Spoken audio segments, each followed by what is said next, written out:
發展配對基金嘅成立，就係為咗配合香港政府作為一個扶貧嘅措施，就係為隔代脫貧，為下一代嘅小朋友係做出一個嘅配對嘅基金。因為香港咧係貧富懸殊咧係世界佔第一位好多年㗎啦，而其中一個咧嘅問題咧就青少年咧佢一代比一代更貧窮，咁所以政府推出呢個項目嘅時間咧就非常之好。儲200配200，幫助我哋嘅青少年踏出貧窮嘅第一步。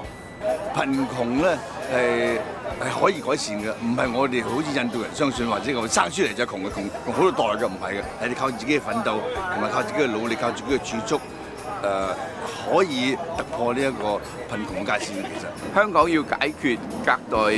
呢個脫貧嘅問題嘅話咧，係需要全城響應、全民參與，然之後能夠成功嘅。好似今次咧，我哋呢個 Sing for the Next Generation 即係聖誕頌歌節咧，1萬個人唱。